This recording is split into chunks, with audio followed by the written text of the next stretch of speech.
Hello. सत्साई भाई। सत्साई बहन जी, सत्साई। जय बंदी छोड़ की। जय बंदी छोड़ की। भगत जी थोड़ा मतलब समाधान सा करियो मेरा। मान ले के सुबह नित्य कर रही थी जी। जो वह उस दिन बताऊं थी ना, मान ले तो तट लग रही थी। मखा मान ले के मन यूं नहीं बताऊं थी, मखा न्यू तो वो आडे पा दिखे, वो बेबे जी से दिखे, बेबे की वो पानी कर रहे थे। हाँ हाँ हाँ हाँ। तो जैसे मालिक आगे हर मालिक कह रहे हैं, बेटा देख मेरा क्या हाल कर रखा है इन। वो गद्दी मैं सारे नित्य मर रही हूँ। बेटी मैं इन समझाता ही आऊँ हूँ। अरे मेरी कति नहीं मानती, मैं क्या करूँ बेटी। मैं बहुत दुखी कर रखा हूँ इन्हें। मेरे पाँव गोडे तो तला तला देख के कर रखा मेरा इन्हें। मगर जी ये ना बेटा इन्हें समझाओ, ये समझ जाए पूरा, ये भी मेरे है, मैं क्या करूँ। मगर जी कतिया तो मान ले ना बस बहुत बहुत रोई मगर जी मैं मालिक कति गणे दुखी हो रहे हैं परमात्मा।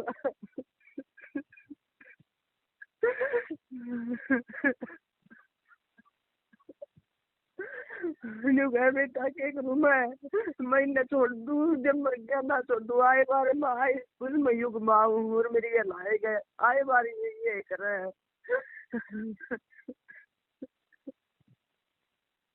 मैं जितनी बार भी आया हूँ नहीं यो कर रहा मेरे साथ बेटा।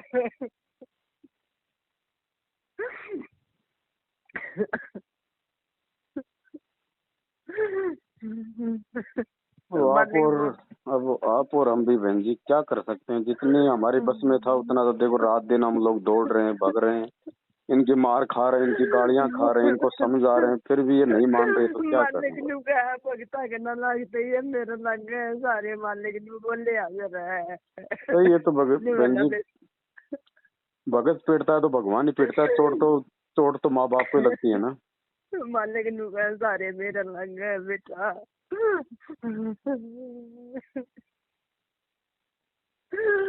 बेटा भगता के लग गए सारे मेरे लग गए। पहले मन चोट खाड़ी पड़ा है, अच्छा भगता तो सही बात। देखो बहन, क्या पता परमात्मा ही दया करें, अब क्या करें, हम इससे ज्यादा हम भी क्या कर सकते हैं। मैं तो भी मानने का क्या करो, मानने का ना बेटा करना तो मना पड़ेगा। जो बोले मानने का सही बेटा बात मेरे है। को तो ना समझते। मैंने कोशिश करके देखती। मैं रो बेटा, मैं बहुत दुखी हूँ।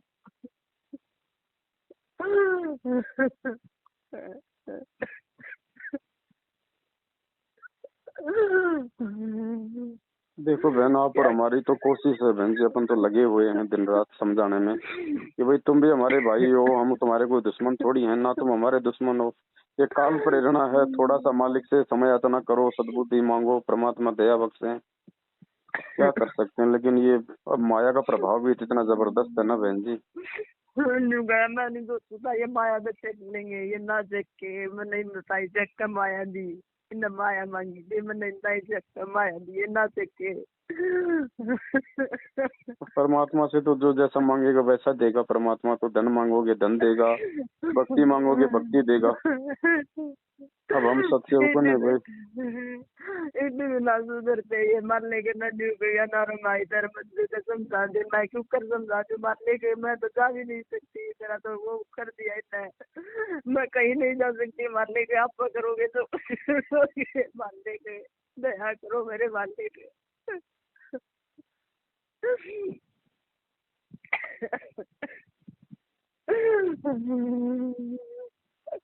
मैं मजबूरी में हो रही है, वह मजबूर है, कैटरिंग कर रही है मैं। तो बहन जी ये समझे ना समझे, अगर ये संगत भी समझ जाए और इनका साथ देना छोड़ दे तो भी परमात्मा का बहुत सारा काम आसान हो जाएगा। मालिक का है भगत जी, कति बेटा मेरे सारे बालक दे कर गए, कति सारे मैं कर गए बेटा। मैं रोऊं, मैं काली हाथ क्यों कर जाऊँ, मालिक साफ साफ का है। मैं काली हाथ कैसे जाऊंगा।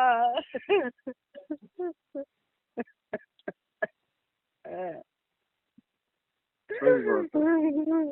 मालिक आध पौन घंटा नहीं रहे परमात्मा, मैंने रोना बंदी छोड़ पर मालिक।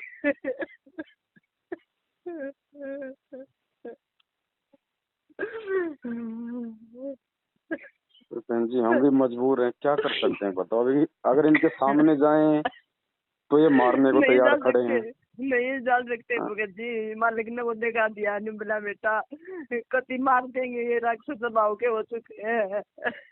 वही तो बात है ना, पूरा पूरा राक्षस रूप धारण कर रखा है। अब हमारे पास तो केवल एक भाई एक ही तरीका है मालिक की दया से, भाई हम तो इनको वीडियो बना बना के भाई हम लोग संगत को समझा सकते हैं। संगत अगर इनका साथ देना थोड़ा कम करेगी तो ये भाई हो सकता है थोड़े इनके भी थोड़े कर्म बिगड़ने से बचे। वह मालिक ने कहा ये धूने बेच देंगे, जितना संगत जागेगी उतने धूना राक्षस रूप स्वभाव करेंगे। ये पता नहीं भाग्य भगत जी मैं क्या ये तो है करूँगा। भगत जी, मालिक ने मेरे को सब कुछ दिखा दिया, मालिक ने मैं क्या करूँ। जितना संगत जागेगी उतना ये तो राक्षस रूप धारण करेंगे। उतने ज्यादा हो गया। मालिक ने कहा भगत जी मैं क्या करूँ, मैं क्या करूँ। मालिक मैं नहीं बोलती, मालिक मैं तो कुछ बुद्धि जी हूँ, मैं कुछ नहीं कर सकती मालिक। मेरा तो आपके सिवाय कुछ भी सुना मालिक, क्या बात है। देखो फिर भी बहन जी अंत में परमात्मा ही दया बख्शेंगे, मालिक की दयालु है। रास्ता तो मालिक ने निकालना है बहन जी, हम तो उनकी प्रेरणा से ही चल सकते हैं।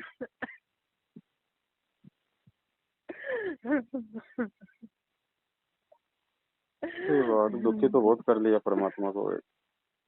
बहुत ज्यादा दुखी हो रहे हैं भगत जी, कहती बहुत ज्यादा। आजकल हर भगत को परमात्मा यही कहते हैं बहन जी कि बेटा मैं बहुत दुखी हूँ, बहुत परेशान हूँ मैं।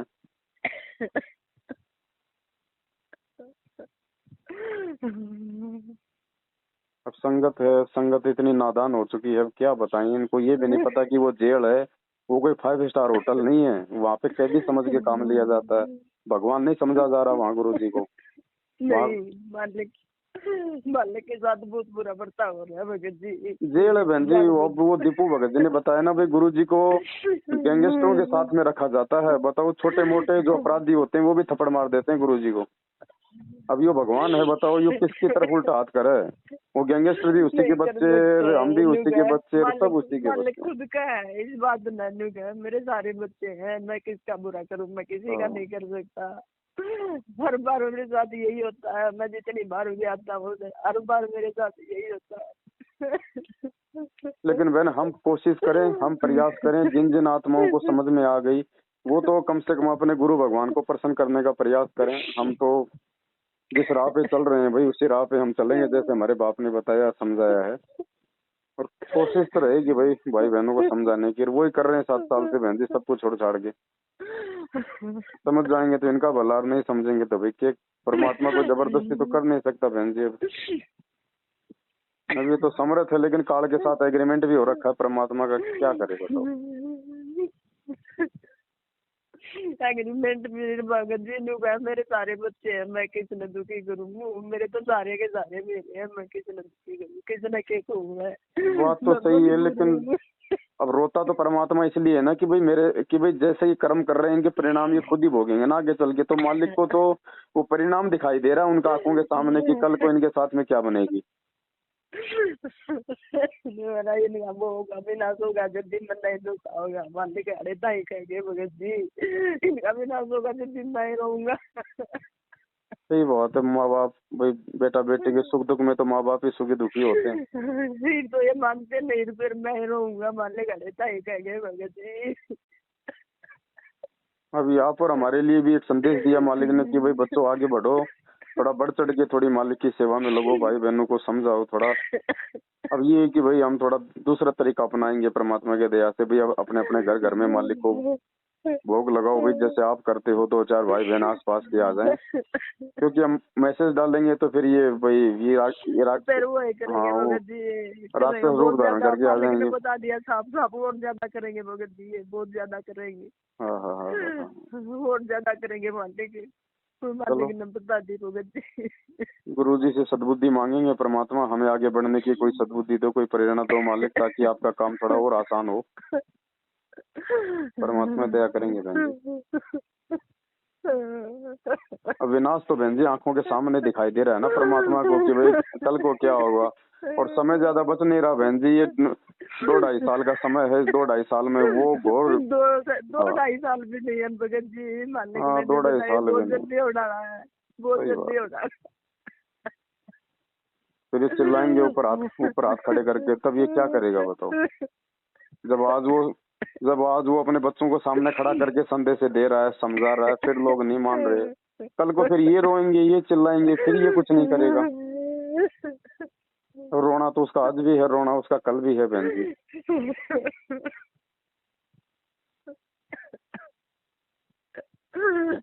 कोई नहीं बहन जी, क्या कर सकें अब। बहुत देर ताई रहे भगत जी, इतनी मैं माने।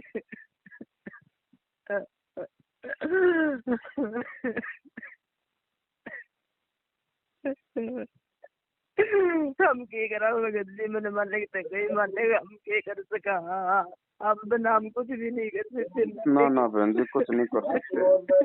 हम गुरु जी से प्रार्थना करेंगे सारे भाई बहन की, परमात्मा वो भी आपके बालक है, मालिक दो थोड़ी सद्बुद्धि उनको।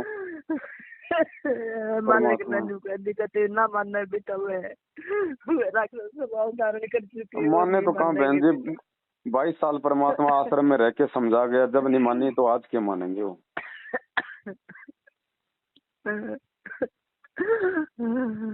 ये संगत का है, संगत मान जाए तो भी वही इनका भला।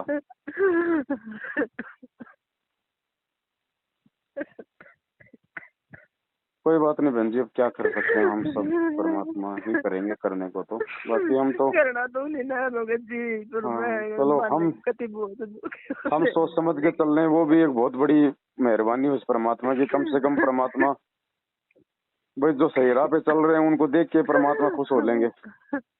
मालिक ने अपने पास दिखा कर मेरी बेटी के पास दिखाई ने मिला, देख बेटा मेरे भी से कर रखे है, मैं क्या करूं, देख बेटा मेरे भी से कर रखे है, मैं क्या करूं।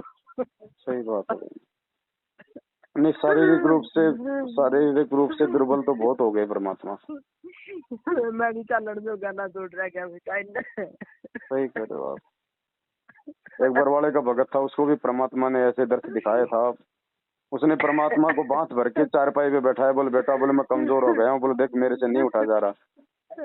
उसने परमात्मा को गोद में लेके मालिक ने देखा दिया, देख बेटा मेरे पैर कैसे हो रहे हैं, देखो मेरे पैर कैसे हो रहे हैं बेटा, तेरी बेटी जैसे हो रहे हैं। मैं भी चालन गाना था लेकिन नहीं बोलने भगत जी। मैं भी न चालन जो गाना सुन रहा क्या बेटा।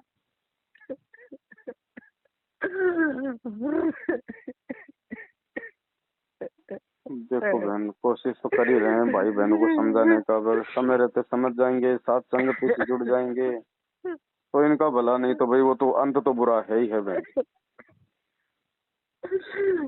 अब आज लोगों को मजाक लग रहा है हमारी बातें, हमारे संदेश, ये साथ संगतियां, कल को फिर समय नहीं रहेगा इनके पास फिर।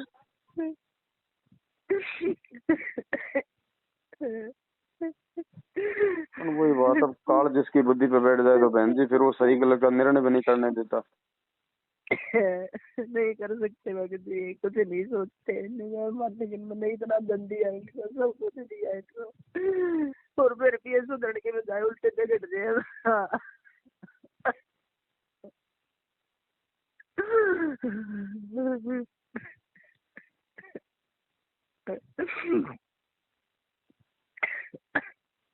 चलो बहन, करो मालिक से प्रार्थना करो कि परमात्मा आप ही रास्ता निकालोगे, मालिक आप ही सद्बुद्धि दोगे। और जीव कितना प्रयास कर सकता है बहन जी, हमारी भी एक औकात है, एक लिमिट है। करना धरना तो परमात्मा नहीं, करना तो मालिक नहीं है। बाकी भाई ये है कि भाई हम परमात्मा का वचन नहीं तोड़ेंगे हर स्थिति में। चाहिए हमारे को लठ मारो, चाहे गाड़ी निकालो, चाहिए पुलिस प्रशासन का सहारा लो, चाहिए किसी का सहारा लो, हमने परमात्मा का वचन नहीं तोड़ना। हमने इनको उल्टा जवाब नहीं देना बिल्कुल भी।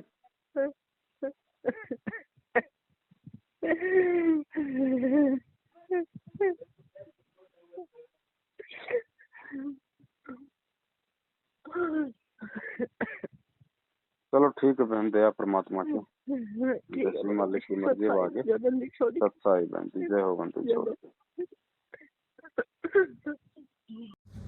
ये आश्रम नहीं है, ये रंडी खाने पुण्यात्माओं। मैं तुम्हें आज बता रहा हूँ, ये वैश्यावर्ती के अड्डे हैं। इन्होंने बरवाड़ा आश्रम को वैश्यावर्ती का अड्डा बना दिया था।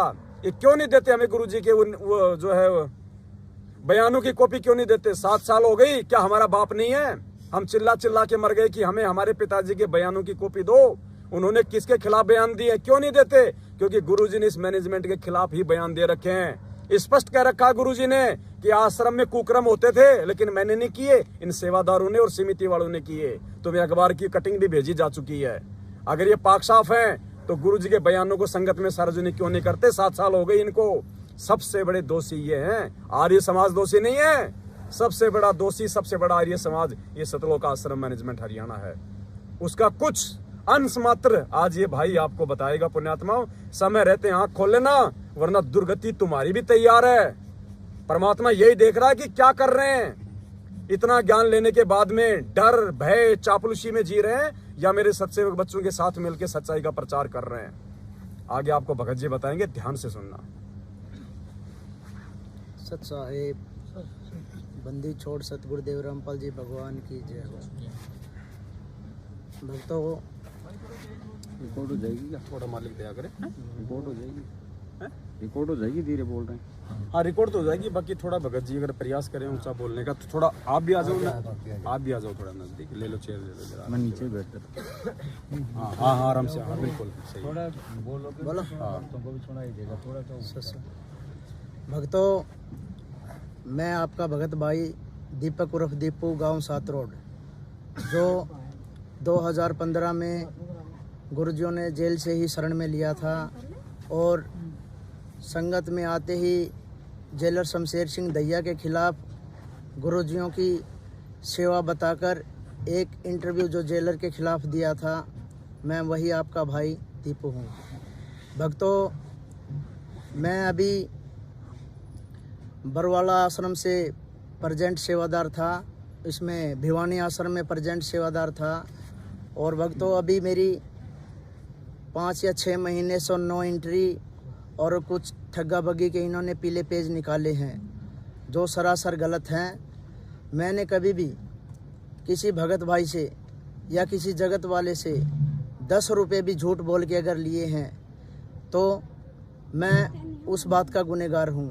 और भक्तों, परमात्मा भी कहते हैं मदद तो जगत वालों की भी की जाती है, लेकिन मदद करना क्या कोई ठग्गा बग्गी में आता है?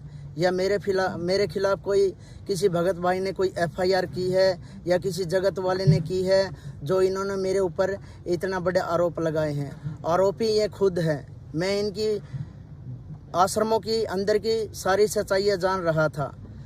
कुछ भक्तों ने मेरे को बताया था, दीपू ऐसे ऐसे आश्रम के अंदर होता है।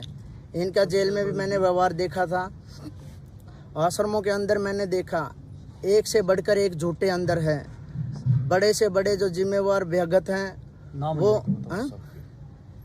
नाम नंबर 1 तो धर्मपाल, जो महेंद्र भगोड़ेकर चौधरी है, जो समधी है, वो 1 नंबर का घटिया और झूठा व्यक्ति है, जो अपनी जाति और पद का जो भक्तों पर दबाव बनाता है और गाली गलौज करता है। और उसके साथ वाले भगत जो भक्तों को परेशान करते हैं, गरीब तबके के भक्तों को परेशान किया जाता है। पैसे वाले वहाँ ठीक ठाक रह जाते हैं, अच्छी जगह बैठाते हैं। वहाँ भी भेदभाव मिला है। जैसे डेरा सच्चा सौदा में भेदभाव किया जाता है, वैसे ही भिवानी आश्रम में ये सतलोक आश्रम मैनेजमेंट ये भी करती है। भक्तों, जागो और सच्चाई से जुड़ो। परमात्मा की दया से मेरे ऊपर भी दया की है गुरुजियों ने। और भक्तों, इन्होंने जो बलवान मास्टर जी है, बालक गांव से है भगत, उन्होंने मेरे को बोला, दीपू आश्रम के अंदर चौधरी मत बन। दीपू, तेरे अभी पिंडिया पर लठ भी नहीं लागे हैं, तेरा लठ भी लागे जाएंगे। तू भगत भी कच्चा है और तू जेल वाला दीपू है, ये भी अपनी मैं करना छोड़ दे। क्या भक्तों, एक भगत भाई किसी भगत को कच्चा या पक्का बता सकता है? ये तो भगवान ही बता सकता है। लेकिन इन लोगों ने भक्तों मेरे साथ बहुत ज़्यादा जाति और अन्याय की है। मेरी भगतमती भी वहाँ भिवानी आश्रम में आई थी। उसके साथ भी इन्होंने गलत तरीके से बोलचाल करनी शुरू कर दी थी, जिसका मैंने विरोध किया था। माँ भगत जी, मैं दूध का जला हुआ हूँ और लस्सी को भी फूंक फूंक के पीता हूँ, आप मेरे बच्चों से दूर रहना। मैंने इनको बहुत कहा भगत जी, लेकिन भक्तों मैं इनकी ये सच्चाइयाँ जानता था, बहुत सारी सच्चाइयाँ जानता था, लेकिन मैंने यही सोचा कि मैं अब ये बताऊँ तो बताऊँ किसको।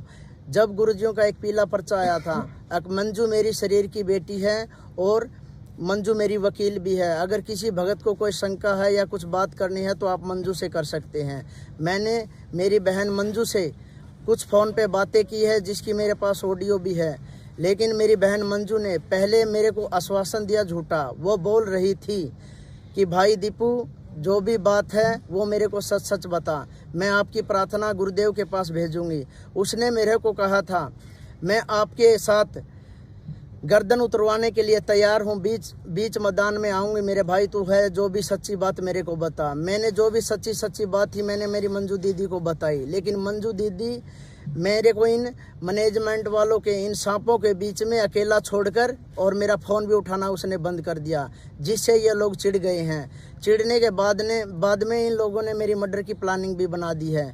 और भक्तों, हर प्रकार से भिवानी आश्रम के अंदर भक्तों को बिगाड़ा जाता है। जैसे परमात्मा ने मेरे को जेल से बढ़िया भगत, मैंने ज्ञान आधार पर भक्ति स्वीकार की थी और गुरुजियों ने बढ़िया ज्ञान देकर मेरे को भगत बनाया था, लेकिन बाहर आते ही संगत में इन मैनेजमेंट वालों ने मेरा कितना मिसयूज किया, मेरे को गुंडों की तरह यूज किया, मेरे को लठ मारने के लिए भेजते थे, मेरे को पवन का भी टारगेट दिया था। जयपुर में एक साथ संगति थी और इनके मर्डर के लिए भी इन्होंने बोला था। इनको पता था दीपू गुर्जियों पे ब्लाइंड फेथ है और ये एक ऐसा संकी सा बच्चा है जो किसी भी टारगेट को लेता है तो सीधा चलता है, इसको पीछे का नहीं पता।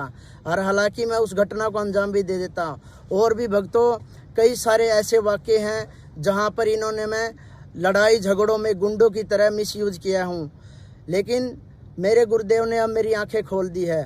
अब मेरी नो एंट्री होने के बाद में मैंने प्रार्थना 3 या 4 बार इनके माध्यम से गुरुजियों के पास भेजी है, जो कि ये मेरी प्रार्थना वहाँ नहीं भेजना चाहते गुरुजियों के पास। तो अभी बसंत भगत जियों से मैंने प्रार्थना लगवाई थी, तो बसंत भगत जियों ने ये बोला है, भाई अभी गुरुजी दीपू आपसे गुरुजी आपके बारे में पूछ रहे थे कि दीपू को अभी आश्रम के अंदर सेवा नहीं देनी है। तो मैं कहा ठीक है भगत जी, जैसी परमात्मा की रजा। लेकिन भक्तों, जो ये मेरी नो एंट्री हुई है, मैंने आश्रम के जो मेन जिम्मेदार सेवादार थे उनका आचरण देख के भक्तों, मैंने मेरे गुरुजियों से प्रार्थना लगाई थी मंजू के माध्यम से। मैंने गुरुजियों से बोला था, गुरुजी कुछ आश्रम के जिम्मेवार भगत जो मैनेजमेंट के मुख्य सेवादार हैं, जो अपनी जिम्मेवारी से और अपने ईमानदारी भाव से कोई भी सेवा नहीं करते, ये सब गलत करते हैं। आपका कोई भी आदेश आता है तो संगत में तरोड़ मरोड़ कर ये पेश करते हैं। मैंने अपने गुरुजियों से अपने आश्रम की मुख्य सेवा के लिए प्रार्थना भेजी थी। गुरुजी, मैंने कुछ भक्तों से सुना था, भक्तों से ये सुना था कि भाई बरवाड़ा आश्रम में किसी भक्त ने गुरुजियों से प्रार्थना लगाई थी। प्रार्थना लगाने से वो भगतजियों ने गुरुजियों को बोला था, गुरुजी आप आश्रम के ये जो पुराने भगत है, जो मैनेजमेंट वाले हैं, ये जिम्मेदारी और ईमानदारी से सेवा नहीं करते। तो गुरुजियों ने उस भगत को बोला था, बेटा ये सेवा आप संभालो, इनको मैं घर भेज दूंगा। लेकिन उस भगत ने कोई बहानाबाजी करके वो बात गुरुजियों की अस्वीकार कर दी, जिससे गुरुजी बोले ईमानदार यहाँ आएंगे नहीं और निकम्मों से मैं अपना काम लूँ ना लूँ, पर मेरा काम कैसे चलेगा। लेकिन भक्तों, इसी प्रार्थना को आगे लेते हुए मैंने मेरे गुरुजी से प्रार्थना लगाई थी, गुरुजी मैं आपका एक ईमानदार और सच्चा भगत हूँ, आप जिस तरीके से भी दास से सेवा करवाएंगे, सेवा तो परमात्मा सारी की सारी आप ही करते हो, सारी सेवा आप ही तैयार करते हो। लेकिन ये लोग तो और जो हैं, ये मैनेजमेंट वाले हैं, जो आपके रिश्तेदार बताते हैं, ये अपनी चौधर करते हैं। लेकिन हे परमात्मा, चौधर करते हो ये हमारे भगत भाइयों को बहुत ज़्यादा परेशान कर रहे हैं। लेकिन गुरुजी, हमने तो आपसे ये प्रार्थना लगवाई थी कि मंजू के माध्यम से, मंजू ने मेरी पहले सारी बात ले ली थी, माँ दीदी ऐसे ऐसे यहाँ गफलत करते हैं, ऐसे ऐसे ये बहनों के टॉर्चर करते हैं, ऐसे ऐसे ये। और भगत भाइयों को परेशान करते हैं। एक भगत भाई को, कोई गरीब है, अगर उसको कुछ पैसों की गुरुजियों से मदद मिलती है तो उसकी प्रार्थना करते नहीं, और जिसका ठीक ठाक जुगाड़ है, जो ज़मीन से भी किले वाला है, उसको वहाँ से गुरुजियों से बेनिफिट मिल जाता है। लेकिन भक्तों, अब मैं साथ संगति से जुड़ गया हूँ। साथ संगति से जुड़ने वाले मेरे को परमात्मा ही है। मैं बड़ा विचलित था, मैंने गुरुजियों से प्रार्थना करी थी, गुरुजी मैं दो मोड़ों पे आके खड़ा हो गया हूँ। एक तरफ तो बरवाड़ा आश्रम, ये सतलोक आश्रम की जो मैनेजमेंट की टीम है, एक तो ये है जो छक्कर भक्तों को दुखी करती है, जिनमें से इनका शिकार मैं भी हुआ हूँ। और दूसरी तरफ ये पवन भगत जी है, जो गुरुजियों की ऑडियो से तो ये गुरुद्रोही डिक्लेयर है, लेकिन परमात्मा ये कभी भी आपने सत्संग में बताया है भाई गुरुद्रोही की क्या पहचान होती है। गुरुद्रोही गुरुजियों की छिक्के, निंदा, चुगली, तरह तरह के आरोप लगाता है। लेकिन गुरुजी आपकी दया से हमने इनकी ऑडियो सुनी, परमात्मा हमने तो इनमें गुरुद्रोही वाला एक भी लक्षण नहीं मिला। हे परमात्मा, हमने जब आपका ज्ञान सुना था, गुरुजियों का ज्ञान सुना था, तब और जो जगत वाले लोग थे, जब गुरुजियों को वो देशद्रोही कह रहे थे, जब हमने देशद्रोही के सत्संग सुने तो वो देशद्रोही भगवान निकला। अब हमने गुरुद्रोही की ऑडियो सुनी तो गुरुद्रोही एक भगत निकला। वो बिल्कुल सच्चा है, साफ है, पाक है, कोई दिक्कत वाली बात नहीं है। भक्तों, मैनेजमेंट वाले ज़बरदस्ती इनके पीछे पड़े हैं, ऐसी कोई बात नहीं है पवन भगत में। और पवन भगत ने तो उनकी ऑडियो निकाल रखी है, मैनेजमेंट वाले तो मेरे भी पीछे पड़े हैं भाई इनका मर्डर करवा दें, हैं, क्योंकि मैं इनकी सच्चाई जानता हूँ। आज तक जिन भी भक्तों ने इनकी सच्चाई जानी है, उन्हीं भक्तों के इन्होंने पीले पर्चे निकाले हैं और लठ भी मार देते हैं, ये पीछे पड़ लेते हैं, उसका हर तरह से जीना हराम कर देते हैं। भक्तों, अब भी मालिक की दया से संभल जाओ, ज्ञान को आधार बनाओ। पवन भगत जी जो कह रहे हैं वो सब ठीक कह रहे हैं।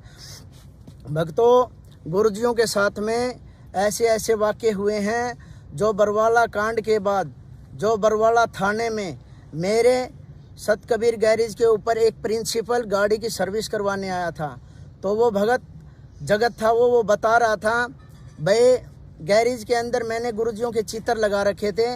वो चित्रों को देख के ये बोला, भले अरे मूर्खो, अब भी तुम इसको मानते हो? मैं कहा मानते नहीं है जी, ये हमारा भगवान है। तो उन्होंने बोला भगवान है? भले तुम कम पढ़े लिखे हो, अभी तुम्हारी बुद्धि है ना, विचार नहीं कर पाती, ये क्या है? भले इस भगवान, हाँ, भले इसको भगवान को मैं भी चेक करने के लिए गया था उसमें बरवाड़ा थाना में। भले हमारा दोस्त था एक प्रदीप जमोड़ी, गैंगस्टर है जो सुना है, उसका बाप है ओम प्रकाश। भले वो मेरा अच्छा मित्र है, और उसका मित्र एक डीएसपी था जो शेखपुरे का, वो जो डीएसपी था जिसने सुसाइड कर ली, वो उसका मित्र था भगवान दास।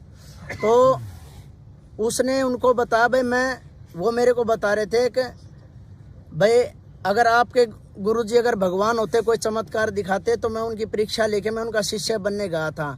तो वो बोले ओम प्रकाश मेरे दोस्त ने मेरे को बुलाया, बोले आजा, जो वो रामपाल अपने आप को भगवान कहता था, वो अपने दोस्त की कस्टडी में है और फिलहाल बरवाड़ा थाना में है, आज उससे चल के बात करते हैं, आज भगवान से तेरे को मिलाते हैं।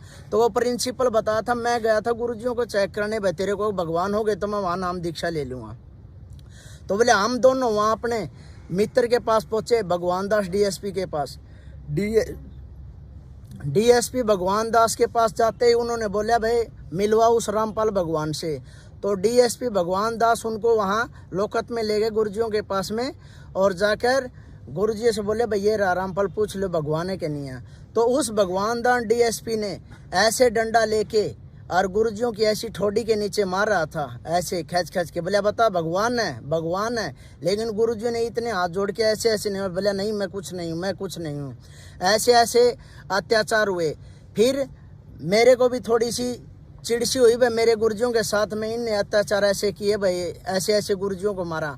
तो फिर मैंने उस प्रिंसिपल को बोला, माँ प्रिंसिपल जी अब ये बताओ, चलो हमारे गुरुजियों के साथ में तो आपने भगवान दास डीएसपी ने, आपके दोस्त ने ऐसे उसको लाठियाँ मार दी गुरुजियों के ठोडी के नीचे, लेकिन अब ये बताओ उन दोनों को क्या परिणाम भुगतने हुए? बोले परिणाम क्या भुगतने? मैं ये बताओ पहला भगवान दास डीएसपी कहाँ गया?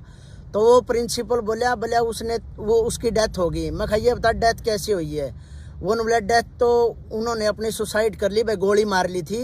कोई फाग वाला दिन गांव में कांड हो गया था और जिस तरह उन्होंने 1-2 मर्डर और कर दिए थे गांव में। उसके बाद में वो हड़बड़ाया गया था, उसने अपने आप का रिवॉल्वर से गोली मार ली, सुसाइड कर ली। मगर अब दूसरे नंबर पे ओम प्रकाश का बता क्या असर हुआ। भले ओम प्रकाश तो जीवित है, मैं कहा जीवित नहीं, उसका फैमिली में क्या हुआ। भले ओम प्रकाश का जो लड़का प्रदीप जमौड़ी गैंगस्टर था, भले उसका एक प्रदीप काला ही गैंग का ही बंदा था, उसने उस प्रदीप जमावड़ी को, उसके लड़के को भी मार दिया और साथ में ही उसकी माँ को मार दिया। मगर देखो उसका भी घर उजड़ गया। मगर प्रिंसिपल जी अब नंबर आपका है भाई, आप भी गुरुजी में परीक्षा लेने गए थे, दोनों को तो ये सबक मिल गया है। अगर आप अच्छी चाहते हो तो ज्ञान आधार पे गुरुजियों से समय याचना कर लो। अब तीसरा नंबर आप कहा, आपके साथ देखो अब क्या बनेगी। तो भक्तों और भी बहुत सारे ऐसे वाक्य हैं। एक गैंगस्टर है रोहतक का राजेश सरकारी।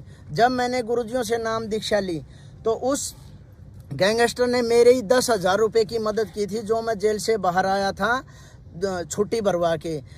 तो उस गैंगस्टर ने बोला दीपू हमारे रोहतक एरिया का है तेरा गुरुजी, यार बोले तने कौन गुरु बनाया है। बोले इस तेरा गुरु का तो बोले अपना एक गैंगस्टरों में और उनका बच्ची था सर्कल का ही, बोले अपने बच्ची ने थप्पड़ मार दिया गुरुजियों का।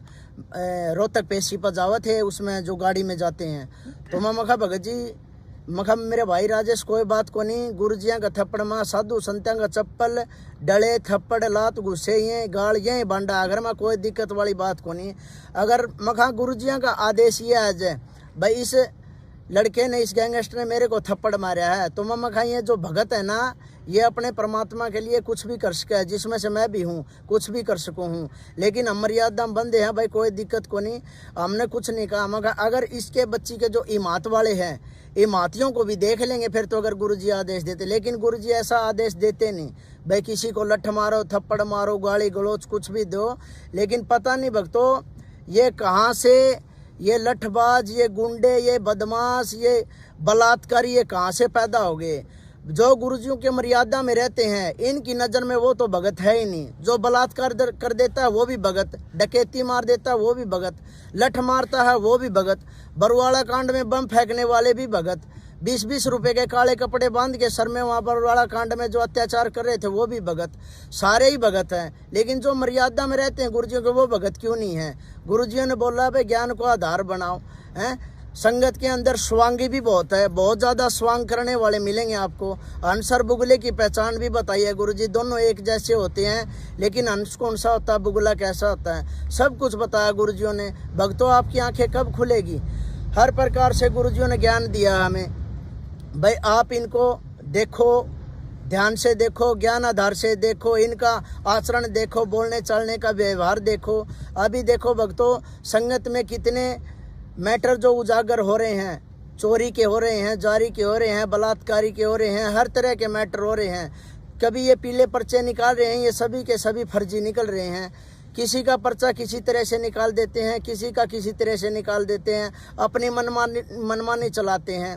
और ये मंजू बहन से मैंने पूछा था, मगर बहन ये जो आश्रम के सेवादारों से अपने घर पे ले जाके काम करवाते हैं इनका क्या होना चाहिए। बोले भाई घर पे ये काम करवा हुआ है, ये बात तो गुरुजियों के आदेश को नहीं। बोले गुरुजियों के आदेश है, जो वांटेड भगत हैं, वांटेड भगत अपने घर के काम के लिए आश्रम के सेवादारों को ले जा सकते हैं। फिर मैं कहा बहन जी मन ये बताओ, ना तो धर्मपाल वांटेड और ना वो वकील भगत जी वांटेड, ना ये वो कौन है वजीर और वांटेड, ये जो वांटेड नहीं है ये हमें अपने घर पे काम करवाने के लिए जाते हैं, ये क्या मैटर है।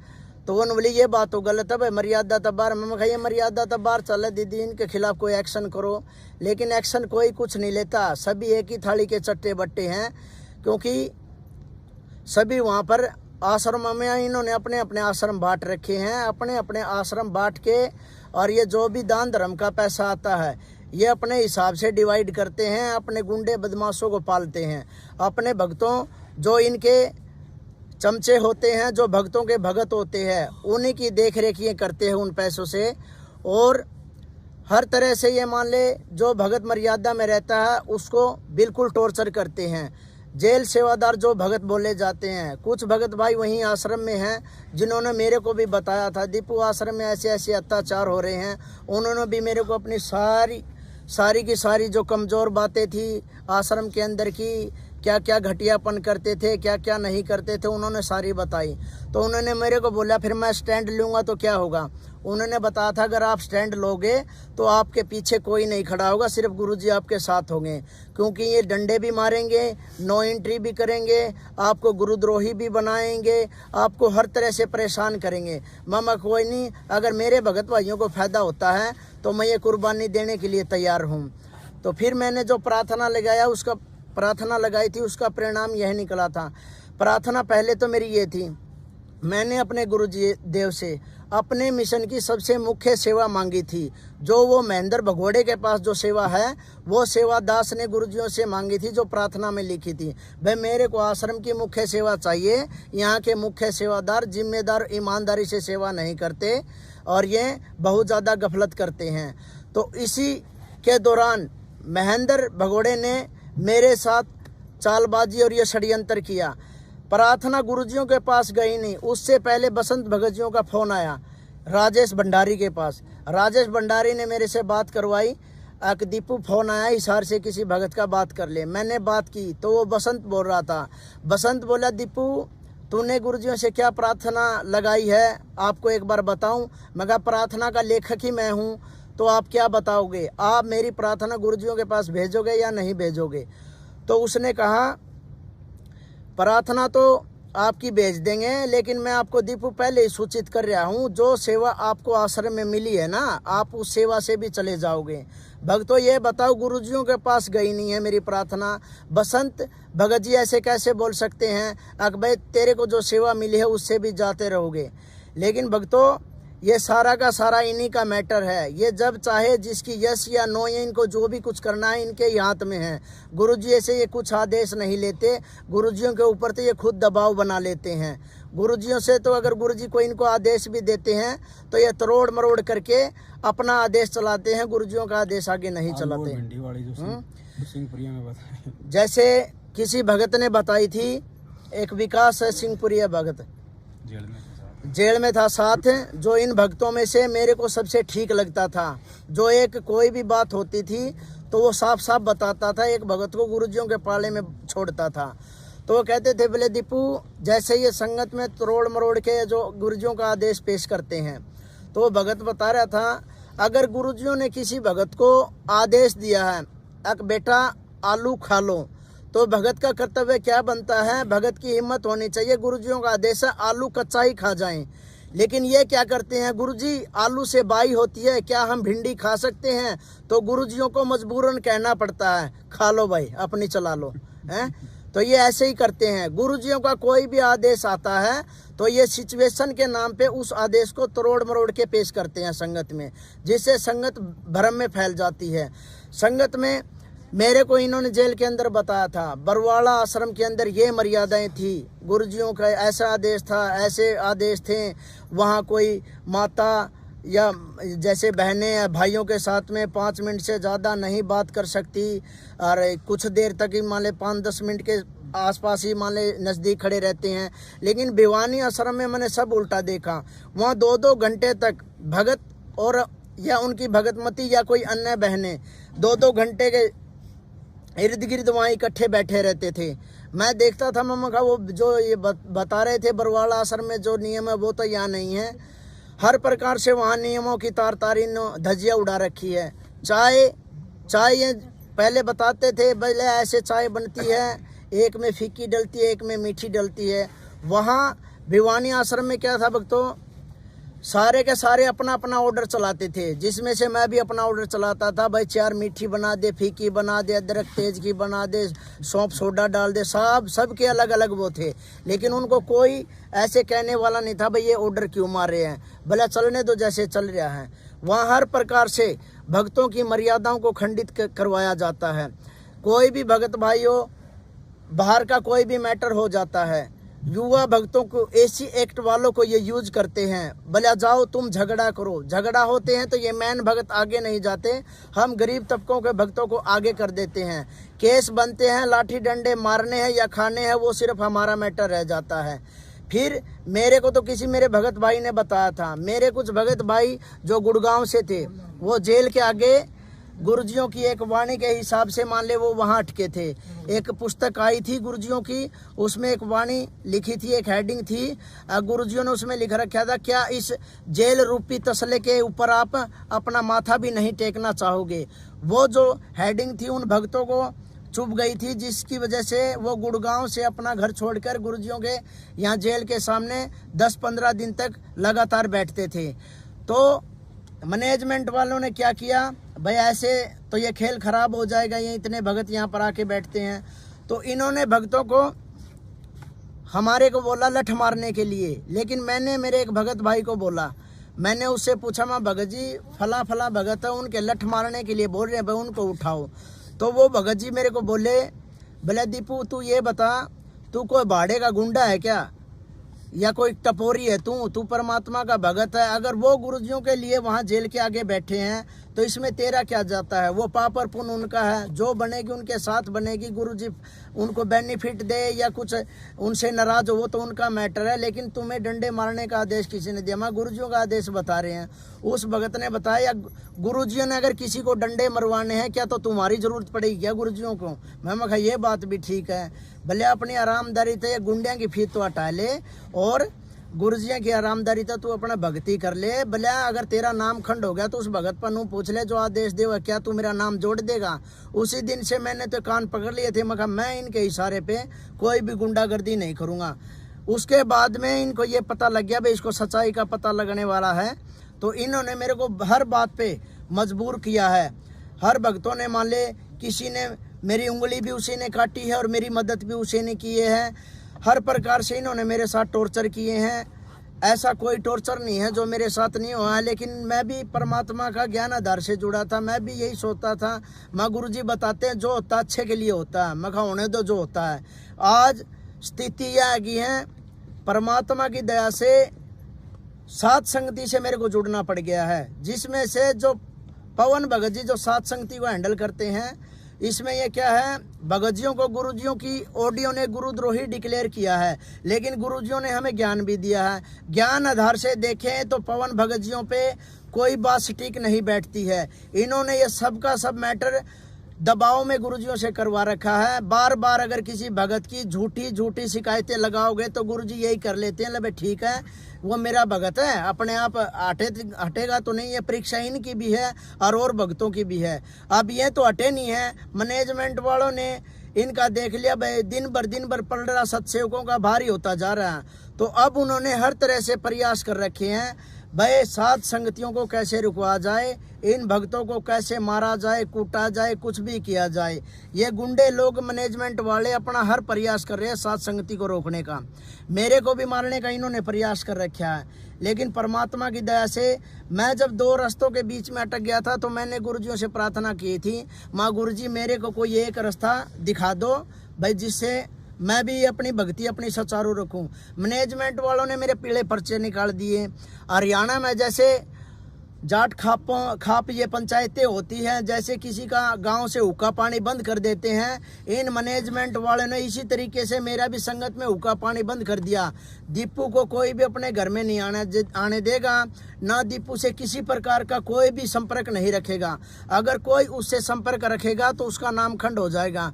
देखो भक्तों, मैंने इसे क्या गुनाह कर दिया भाई, क्यों नाम खंड हो जाएगा? अगर मेरी 26 जनवरी को 9 एंट्री हुई थी, एक मेरे रिश्तेदार है जो अमरजीत है जो बडाला से है, वो गुरुजियों का शिष्य है, उस भगत ने मेरे साथ फोटो खिंचवा लिया था। उस भगत का फोटो के ऊपर भी इन्होंने नाम शुद्ध करवाया, बोले आपका नाम खंड हो गया, आपने दीपू का सहयोग किया है भाई, फोटो खिंचवा लिया। भक्तों ये क्या ड्रामा है, फोटो खिंचवाने से थोड़ी कोई नाम खंड हो जाता है, हैं? अब देखो इनकी ये क्या राजनीति है, कभी वोट के नाम पे ये खुद ही लोग तो बता रहे थे हमारे गुरुजी वोट बैंक की राजनीति से बहुत दूर हैं, ऐसे राजाओं ने भक्ति के लिए राह छोड़ दिए हैं, फिर ये क्यों बीजेपी के कभी कांग्रेस के क्यों वोट डलवाते हैं? इन्होंने खुद मेरे को बोला दीपू नहीं वोट के चक्करों में नहीं रहना है। अब ये वोट भी डलवा रहे हैं, कभी दाने मांग रहे हैं, कभी कुछ मांग रहे हैं, सब कुछ ये कर रहे हैं। इनका पता नहीं अब क्या होगा क्या नहीं। लेकिन भक्तों मैं तो ये कह रहा हूँ ज्ञान आधार से पवन भाई के वीडियो देखो और साथ संगति से जुड़ने की कोशिश करो। जैसा भी हो भाई, जैसा आपको सत्य लगे, सत्य की पहचान करो, साथ संगति से जुड़ो भक्तों। साथ संगति से जुड़ोगे तो हम सतलोक के लिए, परमात्मा के लिए घूम रहे हैं, या इन मैनेजमेंट वालों से बेनिफिट। मैनेजमेंट से जो भी भगत जुड़ा है, अपनी अपनी स्थिति अपने अंदर जाके देख लो, तुम्हारे घरों में कितने बेनिफिट है, कितने नुकसान है। कुछ भी नहीं है। हर भगत, मेरी हर भगत से बातें देख होती थी, हर भगत मैनेजमेंट के खिलाफ है, लेकिन वो नीचे ही नीचे है, क्योंकि ये पहले उसको काना कर देते हैं, उसको बोलने के लिए छोड़ते नहीं हैं। या तो वो भ्रष्ट होता है, या किसी माता या बहन के साथ में उसके गलत संपर्क मिलते हैं। हर प्रकार से युवा भक्तों का देख लो क्या हाल बनवा रखा है इन्होंने, वहाँ जैसे बहनें आती हैं, जो लड़कियाँ आती हैं, जो जिनसे पहन के आती है, जो वहाँ के युवा सेवादार हैं, आपसी में पर्ची पकड़ा देते हैं, चैटिंग चालू कर लेते हैं, कुछ ही दिनों में वो रमैनी कर लेते हैं। जो घर वालों को रिश्ता पसंद नहीं होता, कुछ ही दिनों में उनकी रमैनियाँ बिखर जाती हैं। अभी देख लो भक्तों कितनी रमैनियाँ हैं, जो भगत भाई झूठ बोल बोल के और रमैनियाँ कर लेते हैं, और वो बहनें अपने घरों पर बैठी हैं। वो भगत भाई ऐसे परेशान हुए घूम रहे हैं। लेकिन ये कौन करवा रहा है? ये मैनेजमेंट वाले करवा रहे हैं, ये सब का सब। इन्होंने ये ड्रामा रच रखा है। अब भक्तों संभलने का मौका है, परमात्मा ने मेरे ऊपर दया की है। भक्तों आप भी है ना, साथ संगति से जुड़ने की कोशिश करो। साथ संगति वाले जितने भी भाई बहन हैं, ज्ञान आधार पे मेरे को बहुत अच्छे लगते हैं। जैसे शुरू में जब मैं गुरुजियों का ज्ञान सुन के जेल से बाहर आया था, तो मुझे किसी भी भगत में दोष दिखाई नहीं दे रहा था। मेरे को ये देखता था भाई दीपू सारे ही तेरे जैसे हैं। फिर दिन भर दिन भी इनके जैसे गुना ये उजागर होते गए, इनके ये जो कांड उजागर होते गए। कैसे ये भगत तारीखों पे आते हैं, ये मर जाते हैं, ये फांसी खा जाते हैं, ये कुछ भी कर जाते हैं। इनका सारा मैंने ड्रामा देखा। सार नाम तीसरा मंत्र, चौथा मंत्र लिया हुआ भगत भी इतनी घटिया से घटिया हरकत करता है। और हम भगत लोगों को बोलते हैं, अगर हमारी गलती से भी किसी भगत भाई की पवन से अगर बात हो जाती है फोन पे, तो ये हमें कहते हैं आपका नाम खंड हो गया है। मैनेजमेंट वाले इतने मुख्य सेवादार कितने हैं जो पवन के साथ 1-1 घंटा बात की हुई है, क्या उनके नाम खंड नहीं होते? हमें बेवकूफ़ बना रहे हैं ये लोग। भक्तों परमात्मा की दया से पवन की साथ संगति जो पवन ने परमात्मा के माध्यम से ये चला रखी है, इस पे विचार करो भक्तों, और परमात्मा की दया से साथ संगति में जुड़ने का प्रयास करो। और भक्तों सच्चाई से रूबरू हो। सतलोक आश्रम मैनेजमेंट जो अपना रवैया जो भक्तों में अपना रहे हैं ना, ये बहुत ही गलत है। और ये आगे जाके आप भी देख लियो, आज हमारे साथ गलत हो रहा है, कल आपके साथ भी होगा। होगा कब? जिस दिन आप परमात्मा की तरह सत्य के लिए आवाज उठाओगे, उसी दिन देख लियो आपको क्या इनाम मिलेगा। इनाम सत्य के लिए तो हमारे गुरुजी जेल में बैठे हैं, और सत्य के लिए हम ही चल रहे हैं, और सत्य के लिए चल रहे हैं। मैंने भी अब सत्य के लिए आवाज उठाई थी। मेरे को 15,000 रुपये आश्रम में सेवा मिल रही थी, खाना पीना मेरा फ्री था। मैं मान ले संगत में आश्रम में मान ले 40,000 के करीब वहाँ मेरा खर्चा था मान लो। अब ये देखो मेरे बच्चे भी वहाँ रह रहे थे। अब ये देखो भक्तों ने मेरे को बताया कि दीपू ये सब गलत कर रहे हैं, तो मैंने यही कहा था भाई मैं तो स्टैंड ले लूँगा, गलत कर रहे हैं, मैंने कोई दिक्कत वाली बात को नहीं। मैं 15,000 की या नौकरी भी छोड़ दूंगा जो यहाँ सेवा मिली है, और आगे बताओ क्या है। नुबला देख ले ये मैटर उन्होंने सारी बताई। हर भगत ने अपनी अपनी कहानी बताई। एक वहाँ कल्लू भगत था, ममंगा भगत जी आपका ये पैर में क्या लगी? भले मैं मुंड का आश्रम में था, कोई देशराज भगत था, उसने रिवॉल्वर से मेरे पैर पर गोली मार दी। मैं भगत ने गोली मार दी? नुबला भगत का वो 1 नंबर का गुंडा है, वो मैनेजमेंट के वर्ल्ड कोऑर्डिनेटर है वो, और कोई महेंद्र में है, हाँ, जो दिल्ली की साथ संगति रुकवाने आया। जो महेंद्र भगोड़े का कोई रिलेटिव पड़ता, वो रिश्तेदार है, बुआ का लड़का है। ये सारे रिश्तेदार मिलके गुंडागर्दी करते हैं। फिर मैं कहा भगत जी आपको गोली मारी तो आपने मुकदमा करना चाहिए था। नुबले भगत जी क्या मुकदमा करते? परमात्मा की दया से आश्रम में परमानेंट सेवादार हैं। ये लोग बोले भला गुरुजियों की बेइज्जती हो जाएगी। अरे मैं कहा गुरुजियों की बेइज्जती के तन दारू थोड़ी बेचनी थी, तेरा गोली मार रखी है पैर में, केस कर तू। भगत गोली थोड़ी मारेगा आश्रम में। नुबले मेरे तो या मार दी। नुबले भगत जी बस घर से परमानेंट चल के आ रहे हैं, हर परमात्मा की सेवा में आ रहे हैं। अगर बोले ये हॉस्पिटल में ले गए थे, हॉस्पिटल में ले जाने के बाद में पुलिस वो हॉस्पिटल वाले बोले ये पुलिस केस है, तो फिर इन्होंने हॉस्पिटल से मेरे को एडमिट नहीं करवाया, इनने जो भी फिर कोई ट्रीटमेंट मेरे को दिलाया वो मेरा आश्रम में किया। फिर मैं समझ गया हम भक्तों को भी गोली मार देते हैं, भले भक्तों को तो पता नहीं क्या क्या कर देते हैं। इतनी माता बहनें हैं जिनके साथ बलात्कार हुआ, भगत भाइयों को गोली मार दी। लठ वाले तो उदाहरण बहुत हैं, लठ तो मन ने भी कई भगता का जगत वाले का मार रखे हैं, भगता का भी मार दिए है। इनका कहना पे हर तरह की इनने बुराई करवा रखी है। तो भक्तों जागने का मौका है। एक भगत ने और बताया था, भले दीपू मन ने भी परमात्मा से है ना बरवाड़ा आश्रम में सेवा मांगी थी। गुरु जी मैं आपके नज़दीक रहना चाहूँ, परमात्मा दया करो मेरे को गनमैन की सेवा दे दो। तो गुरु जी ने यही बताया था कि बेटा अगर आपको भगत बनना है तो जाके नाली साफ कर ले, और जोन से ये गनमैन की सेवा ले रहे हैं ना, ये तो मेरा चीचड़ लाग रहे हैं, भला मेरा सारा खून पी गए। उस भगत ने कान पकड़ लिए थे, भला गुरु जी मैं तो नाली साफ कर लूँगा, और अपना फिर वो भगत आ गया सत्साहिब करके। तो भगतों देख लो, जो ये गुरुजियों के बाहर को ये गनमैन जो हमें दिख रहे हैं, सिक्योरिटी गार्ड है, इन्होंने तो ये देख लो गुरुजियों का अपहरण कर रखा है।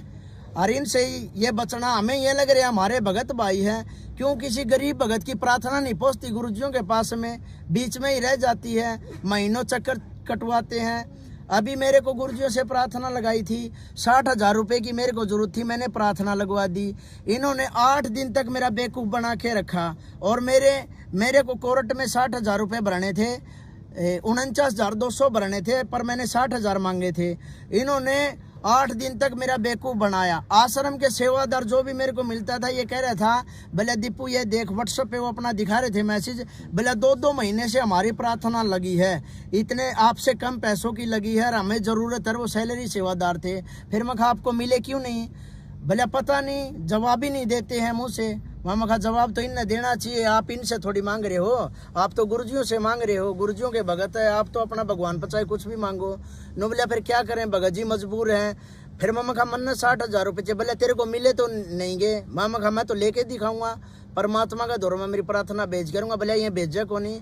तो मन ने कहा मैंने जेल काट रखी है, पहला एप्लीकेशन CGM का लागेगी, फिर सेशन का लागेगी, हाई कोर्ट का भी लागेगी, सुप्रीम कोर्ट लागेगी, और राष्ट्रपति के पास में यह प्रार्थना पहुंच के रहोगी, चमन कुकरे पुचाने पड़ो। तो फिर 8 दिन तक धर्मपाल ने मेरा बेवकूफ़ बनाया। देख दीपू मंजू दोरा तेरी प्रार्थना भेज रखी है, फ़ोन मिला के मेरे को दिखा देता, फ़ोन जो मंजू ने बंद नंबर कर रखा है उस नंबर पर फ़ोन कर देता कि देख दीपू मंजू बेटी का नंबर बंद आवा है। मैं कहा मंजू बेटी का जो आपकी बेटी है, मैं उसका नंबर बंद कैसे आऊँगा, अंतर्राष्ट्रीय सेवा की वह जिम्मेवार सेवादार है, और एक जिम्मेवार सेवादार ये जिम्मेदार सेवादार यो आश्रम का यो मैन नंबर बंद को नहीं कर सका, क्योंकि इस पर प्रार्थना ज़्यादा हुआ है। भले देख बंद है, फिर भले हम अगर मंजू जवाब दे तो बेबी का दौरा भेज दें, भले किसी तरीके तो भेजा। मैं कहा कोई बात नहीं भगत जी मैं बात करता हूँ। थोड़ी ही देर 8 दिन बाद की बात है, फिर मैंने भगत से एक से बाहर से फ़ोन लिया, मंजू का नंबर लिया। मैं कहा मंजू दीदी का नंबर दे दो, मैंने उससे बात करनी है। फिर मैंने मंजू दीदी से बात की, मंजू दीदी से बात करते मंजू दीदी के पास मैंने प्रार्थना की, पूछी माँ दीदी ऐसे ऐसे आश्रम के जिम्मेवार सेवादारों के मैंने गुरुजियों के पास 60,000 रुपये की प्रार्थना भेजी थी, बहन उसका क्या रहा। भले दीपू क्या प्रार्थना थी। माँ दीदी आपके पास जी प्रार्थना आ रही है तो पूछो क्यों हो, क्या प्रार्थना थी, मैंने लिख के दे रखी है। तो वनोली भाई चल तू दोबारा लिख के बता दे। तो मैं समझ गया इसका तो इन प्रार्थना भेज नहीं रखी, तो मैंने दोबारा फिर भिजवाई लिखवा दी उसका तो प्रार्थना मंजू के पास में।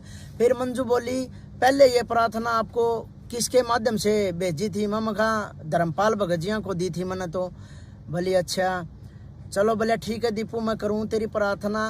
फिर मंजू ने जो प्रार्थना करी, जो इनका सिस्टम है उसके हिसाब से देखा भैया रुकने वाला तो है नहीं, तो मंजू ने 4 घंटे में यस का मैसेज दे दिया प्रार्थना का कि दीपू की प्रार्थना मंजूर होगी है, 60,000 रुपये वो लेस का है। तो देखो भक्तों 8 दिन तक मेरा धर्मपाल और ने बेवकूफ़ बनाई रखा, और फिर मंजू के पास फ़ोन करते 4 घंटे में मेरी प्रार्थना हो गई है। ये देखो इनका ये कैसे जाल है। जितने भी वहाँ सैलरी सेवादार है, अगर उनकी प्रार्थना गुरुजियों से कुछ पैसे या लेने की है या उनका कुछ दिक्कत हो जाती है, उस प्रार्थना के लिए 2-2 महीने के लिए चक्कर मरवा देते हैं।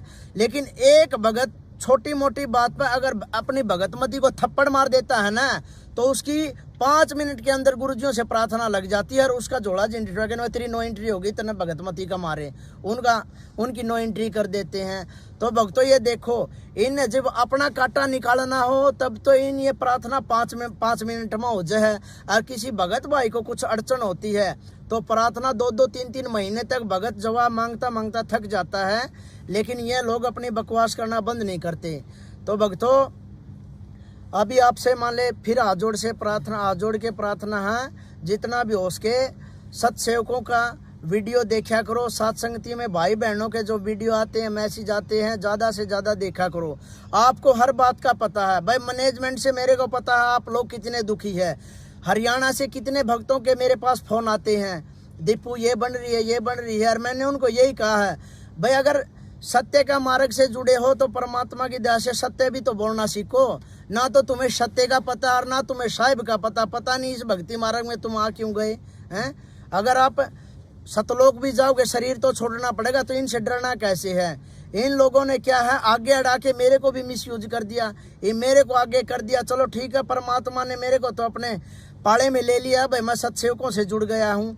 लेकिन आपका क्या हुआ भक्तों, आपके लिए तो आवाज़ उठाई थी और आप ही अब पीछे हट रहे हो। पता आपको सब कुछ है भाई, मैनेजमेंट गलत कर रहा है, गुरुजियों के जो रिश्तेदार हैं ये सब गलत कर रहे हैं, कोई किसी का नहीं है। मंजू के पास कोई घर पे प्रार्थना लेके जाता है तो उसको मंजू जवाब देती है भाई पानी में रह के मगर मस्त बैर ना करे, तने मरवा के फेंक देंगे, तू अपनी भक्ति कर ले। तो फिर भगत जावा कि न प्रार्थना लेके जेल के अंदर किसी माध्यम से प्रार्थना भेज नहीं देते। जेल प्रशासन भी इन्हें खरीद रखा है, चारों तरफ से इन्हीं के हवलदार खड़े हैं, गुरुजियों के पास प्रार्थना नहीं जाती। मैंने भी कई सारे प्रयास कर लिए गुरुजियों के पास प्रार्थना भेजूं, लेकिन निकम्मों ने इतना टाइट माहौल कर रखा है, सारे तरफ से अपनी डी बना दी इन्होंने। जेल में भी गुरुजियों के पास कुछ मैसेज जाता ही नहीं है। अब जब गुरुजियों ने बोला भाई भगत दीपू की नो एंट्री कर दी है और निकम्मे को गेट से बाहर बिठा दो, इसको कुछ भी देने की जरूरत नहीं है, तो मैं मेरे गुरुजियों का आदेश पे मैं गेट के बाहर बैठ गया। भक्तों मेरी नो एंट्री होती है, मैं ठीक है। मेरे गुरुजियों ने ये बोला है भाई दीपू की नो एंट्री हो गई है और इसको निकम्मों को गेट से बाहर बिठा दो, तो मैं गेट से बाहर बैठ गया। उसके बाद में भक्तों भूखा तिसाया मैं 8 या 9 घंटे गेट से बाहर बैठा रहा। उसके बाद में मैनेजमेंट वाले आते हैं, मेरे सामने हाथ जोड़ते हैं, दीपू गलती बन गई है, ऐसा कर तू आश्रम के अंदर चल। भक्तों ये बताओ जब गुरुजियों ने नो एंट्री करी है तो मैनेजमेंट वालों का क्या महत्व बनता भाई, मेरे को अंदर बुलाएं वो हैं। फिर उनको पता है मैनेजमेंट वालों की ये नहीं मान रहा भाई, अब यही कह रहा है भाई मैं गुरुजियों का आदेश मानूंगा तभी अंदर जाऊंगा, पहले मेरी माफी होगी। फिर मेरी एक 7 रोड की लीलम बहन है, मैनेजमेंट वालों ने उसका फ़ोन करवाया, जिससे 3-4 महीने से मेरी बातें बंद हो रही थी। मैनेजमेंट वालों ने फ़ोन करवा के लीलम बहन ने, जो मैं जिसको अपनी माँ से भी बढ़ के मानता हूँ, उस लीलम बहन ने मेरे ऊपर दबाव दिया भाई तू गेट के आगे से उठ ले। मैं कहा बहन गुरुजियों ने एंट्री करी है और गुरुजियों ने वाणी भी बोल रखी है भाई, जो गुरु वचन पर डट के कट के फंद 84 के। और फिर गुरुजी ने कहा द्वार धनी का पड़ा रहा धक्के धनी के खा, 100 काल जग जोड़ी पर द्वार छोड़ के ना जा। मैं कहा जब मेरे गुरुजी ने गेट तक बाहर बैठने की कहा है, मेरे तो घर जाने की तो कहा मैं तो यहाँ जब बैठा हूँ। फिर बोले यहाँ गुरुजियों की बेइज्जती हो तू गेट आगे बैठा। मैं कहा मेरी के को पहली बार थोड़ी यह और भक्ता की भी नो एंट्री हुई है। मैं कहा मेरी कोई बेइज्जती को नहीं होती, ना गुरुजिया की होती है। गुरुजिया ने सत्संग में बताया है संत और भगत की इज्जत बेइज्जती होती है कोनी। फिर मैं कहा बहन आज वो भाई और बहन वाला कोई मैटर नहीं है, आज मैं ऐसा शिकंजा में फंस के खड़े हो गया हूँ, षड्यंत्र का शिकार हो रहा हूँ, एक भगत और भगवान का मैटर चल रहा है यो। और मैं कहा बहन इसमें मैं तेरी कोई भी बात को नहीं मान सकता, आज तक ऐसा कोई मान ले कहना नहीं था जो मैंने मेरी दीदी का कभी मोड़ा हो, मैंने कभी तेरा कोई कहना मोड़ा नहीं। लेकिन आज बहन और भाई वाला मैटर ही नहीं है, भगत और भगवान का मैं तेरी बात नहीं मान सकता। फिर कुछ देर बाद गुरुजियों के बड़े लड़के का फोन आता है, जो वीरेंद्र है या पता नहीं नरेंद्र, क्या नाम है उनका, वीरेंद्र का फोन आता है। वो कहता मैनेजमेंट वाले आते हैं मेरे से बात करवाते हैं भाई वीरेंद्र का फोन है। हाँ वीरेंद्र भगत जी सत्साई वीरेंद्र से करी। वीरेंद्र बोला दीपू अच्छा ज्ञान समझ में आ गया था, भक्ति तो तू जुड़ गया था, ये भी उतना के करके खड़ा हो गया लफड़ा के है। वहाँ कुछ नहीं भगत जी, मंजू दीदी तो प्रार्थना लगवाई थी उसने करवा दिया ये सारा सिस्टम, भले उसको भी समझाया है फिर मम्मा का समझाया तो ये मेरी नो एंट्री हो रही है, मेरे गुरुजी मना माफ करेंगे जी, मैं अंदर चला जाऊंगा। नुबलिया कोई बात को नहीं, गुरुजी तने माफ भी कर देंगे, लेकिन अब तेरे को मैं बोल रहा हूँ तू आश्रम के अंदर चला जा। भाई मैं कह रहा हूँ कोई मैनेजमेंट वाला तेरे को कुछ नहीं बोलेगा। मैं मगा भगत जी आप मेरे गुरु थोड़ी हो, आप तो मेरे नॉर्मल से भगत भाई हो, मैं आपका आदेश कुकर मानूं, मानना आदेश गुरु जी का चाहिए। अरे बोले मैं भी तो कुछ होगा, मगर मेरी नजर में तो कुछ भी को नहीं।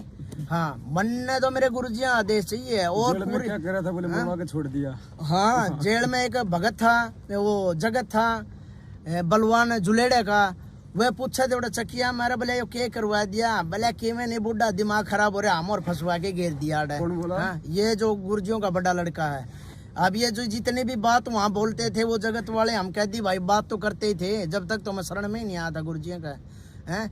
इसी घटिया घटिया सतर की ये बातें करते थे। ये जितने भगत थे जे गुरुजियों का केस में फंस तो गए थे, कुछ भक्तों ने छोड़ के जिनके जुगाड़ नहीं थे, जो गुरुजियों के रिश्तेदार थे, सारे ने अपने पैसों का बलबूते पे, जो अन्य कैदी थे जेल के गैंगस्टर थे, उनके पास अपनी जजों से सेटिंग करने के लिए, नाम कटवाने के लिए पैसों में सेटिंग करते घूम रहे थे। लेकिन परमात्मा ने ऐसा होने नहीं दिया, एक भी नहीं निकलने दिया इनमें से। नहीं, इनने पूरी सेटिंग करने के लिए पूरे हाथ पैर मारे थे, चाहे कितने लाख रुपए में बात हो, हमने इस मैटर तक छूटना चाहिए, लेकिन परमात्मा ने एक भी नहीं निकलन दिया।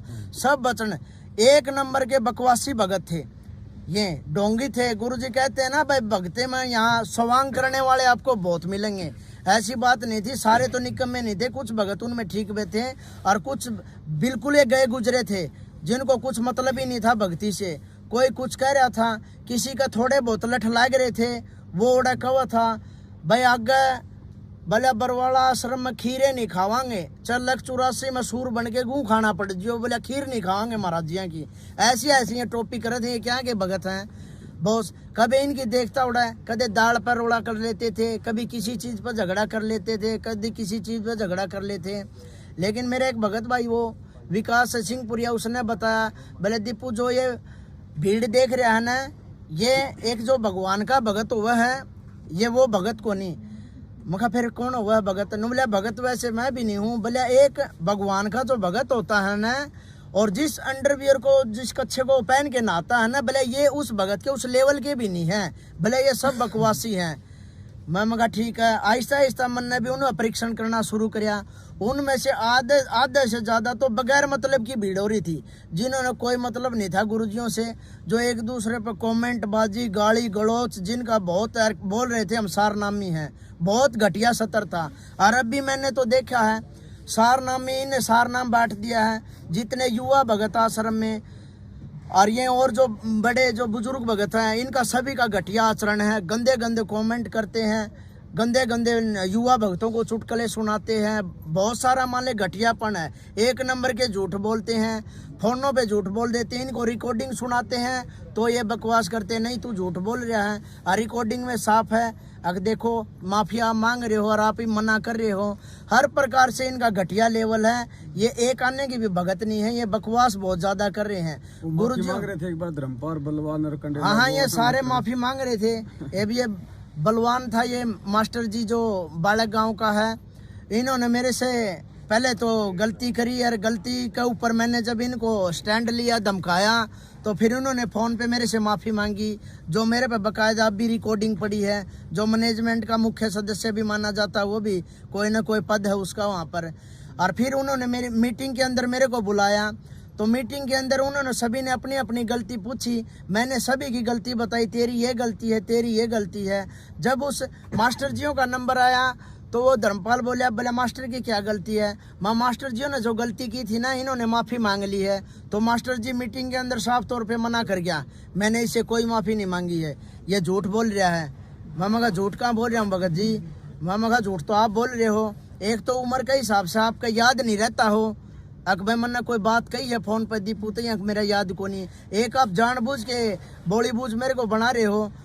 तो भगत जी ने बोला नहीं आप पे क्या प्रूफ है? तो मीटिंग के अंदर मैंने वो बाकायदा रिकॉर्डिंग सुना दी, जिस रिकॉर्डिंग में बलवान मास्टर ने मेरे से माफ़ी मांगी है।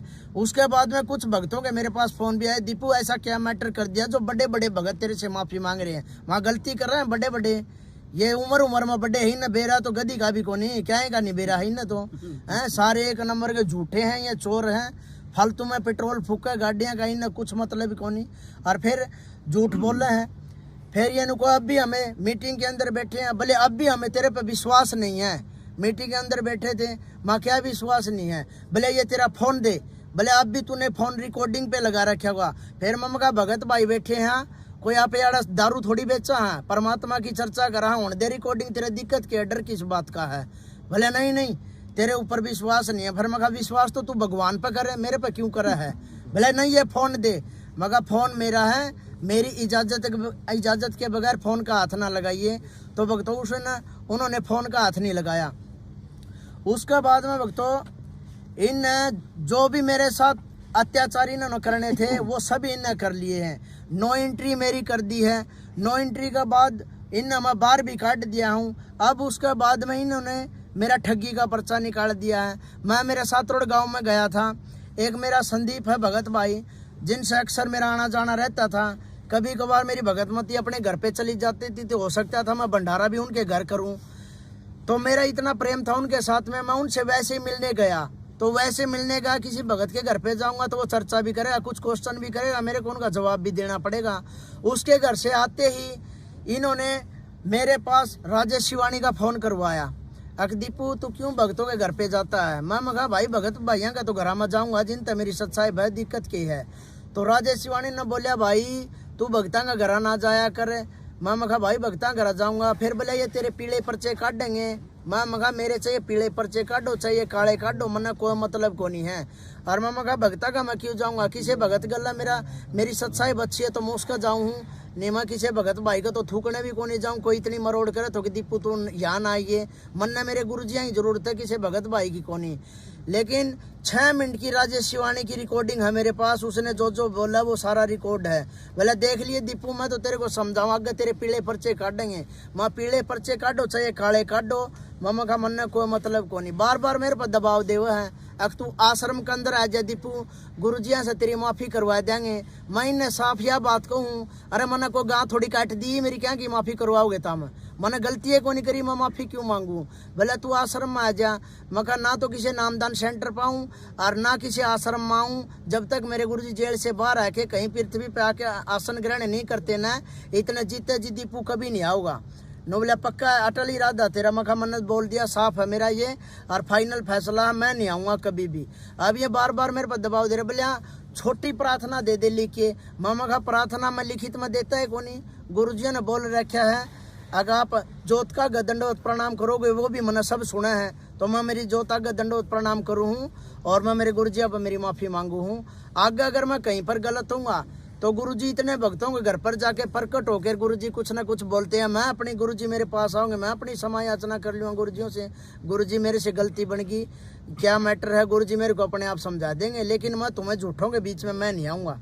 मेरे गुरुजियों ने मेरे को ज्ञान दे रखा है, मैं तो मेरे घर पे मेरे पाछू यज्ञ करूँगा, मेरे गुरुजियों को भोग लगाऊंगा, मेरे घर को ही मिनी सतलोक बनाने की पूरी कोशिश करूंगा गुरुजियों की मर्यादा में रहते हुए। लेकिन मैं तुम झूठे गुंडे बदमाश चोर बलात्कारी हर प्रकार की क्वालिटी तुम्हारे अंदर है, मैं तुम्हारे बीच में नहीं आऊँगा। मैंने तो मेरे जैसे भगत भाई चाहिए हैं जो साफ सुथरे है, पाक है। छोटी मोटियाँ कमियाँ सभी के अंदर है, लेकिन तुम्हारे जैसी बड़ी बड़ी कमियाँ सत्सेवकों में नहीं है। तुम्हारे अंदर तो कितने देख लो, जो मोटे मोटे पदों पर बैठे हैं, बलात्कारी भी भगत है, और भले इतना एक नंबर का ये तो भगत है, चोर भी भगत है, ठग भी भगत है, आश्रम का सामान बेचने वाला भी भगत है। हर प्रकार के जो चोरी डकैती जो भी निकम्मे काम करते हैं वो सारे भगत है, लेकिन जो मर्यादा में कोई रहता है वो भगत नहीं है।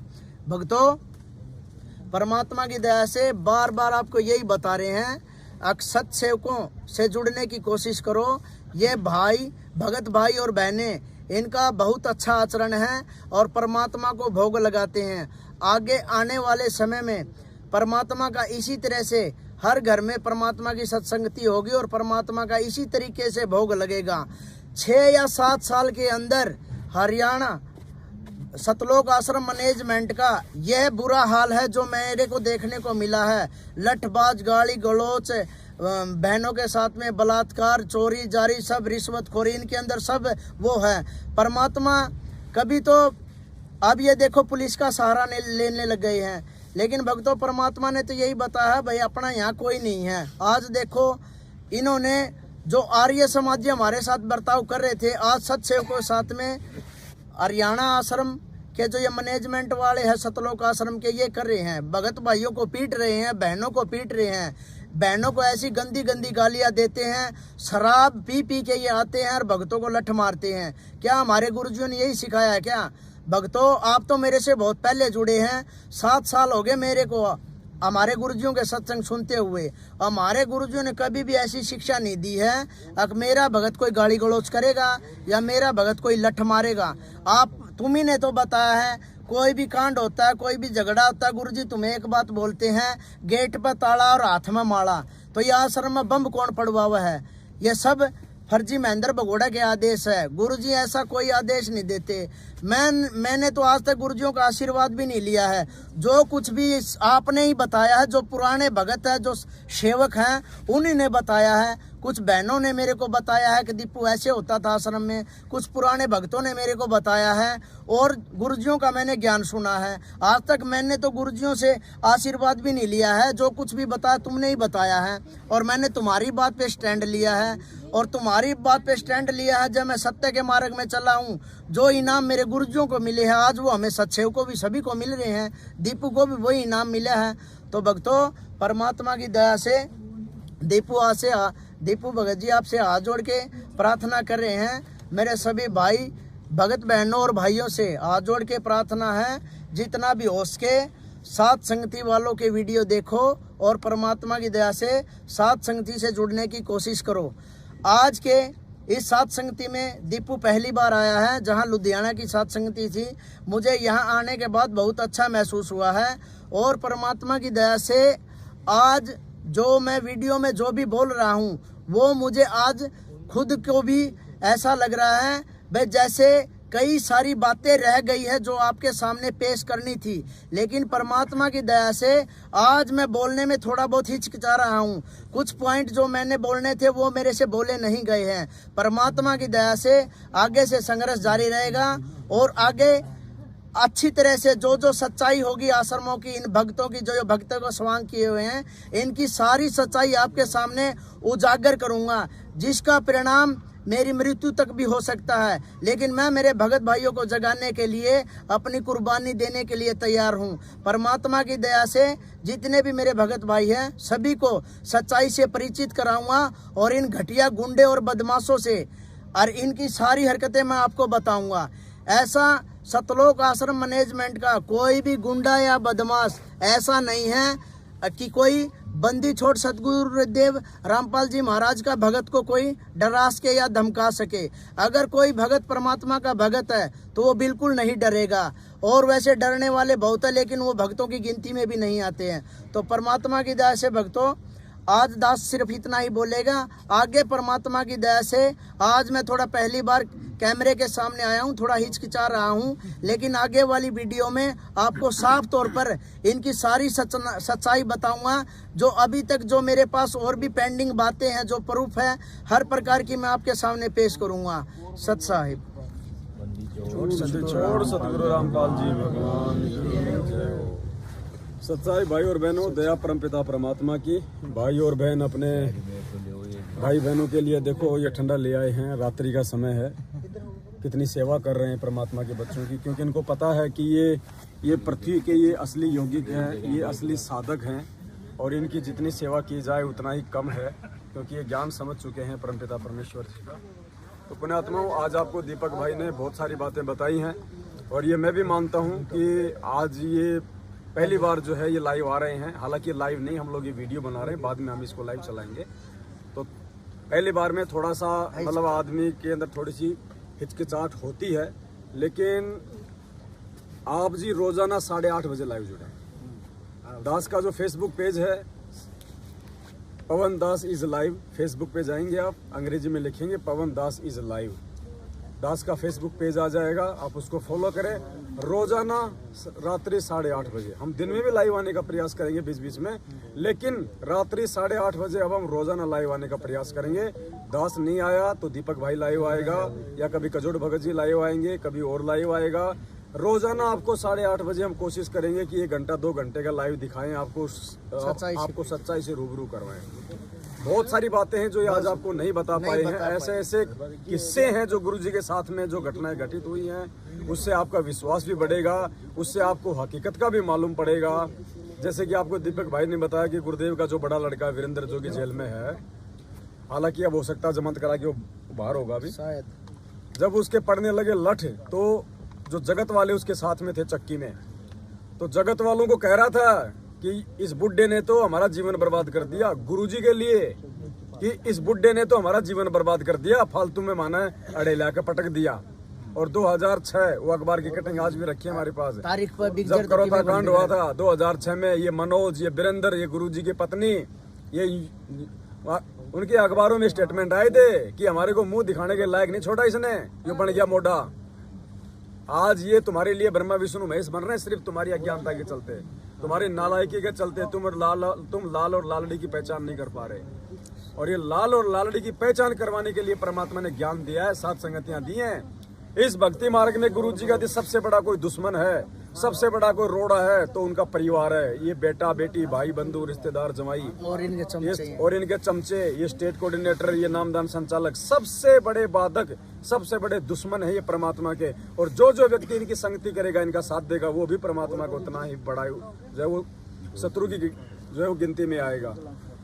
तो आज ये 7 संगति लुधियाना की जो परमपिता परमेश्वर जी ने सफल करवाई है, और दिल्ली में आज क्या हो आप सभी भाई बहनों को अच्छे से पता है। इन गुंडों ने वहाँ की अपनी जो गुंडई हरकतें की हैं, देखना पुण्यात्मा आने वाले समय में क्या होगा। जिन आत्माओं को आज ये जो रुला रहे हैं ना, ये पृथ्वी पे वो यौगिक हैं, वो असली साधक हैं, जो परमात्मा ने आज से पहले जिन जिन आत्माओं को अपनी शरण में लिया, मीरा, धन्ना, पता नहीं कौन कौन सी आत्माएं, ये सब 7 संगतियों से जुड़े हुए हैं। इन आत्माओं को यदि कोई रुलाएगा, पुण्यात्माओं, क्या हसर होगा उसके साथ में, हम उसका मतलब वर्णन नहीं कर सकते। ये लोग अपने पतन की तरफ जा रहे हैं, और तुम भी मरोगे इनके पीछे बेवजह। नोट कर लो, अगर समय रहते तुम लोगों ने इनका साथ नहीं छोड़ा, इनकी कुसंगति नहीं छोड़ी, तुम्हारी भी वो दुर्गति होगी जो सुखदेव की हुई थी। तो भाई बहन बैठे हुए हैं, और कोई भाई बहन कुछ बोलना चाहे, कुछ बताना चाहे परमात्मा की दया से।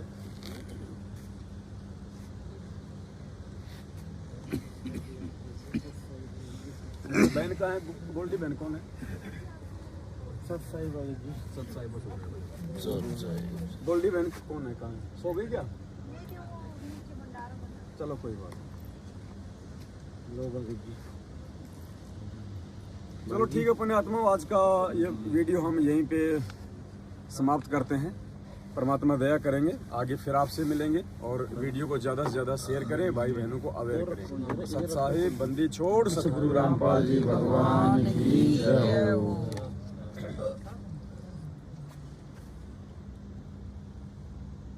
लाइव आएंगे, जो सारी बात तो अभी पेंडिंग रहेगी, वो तो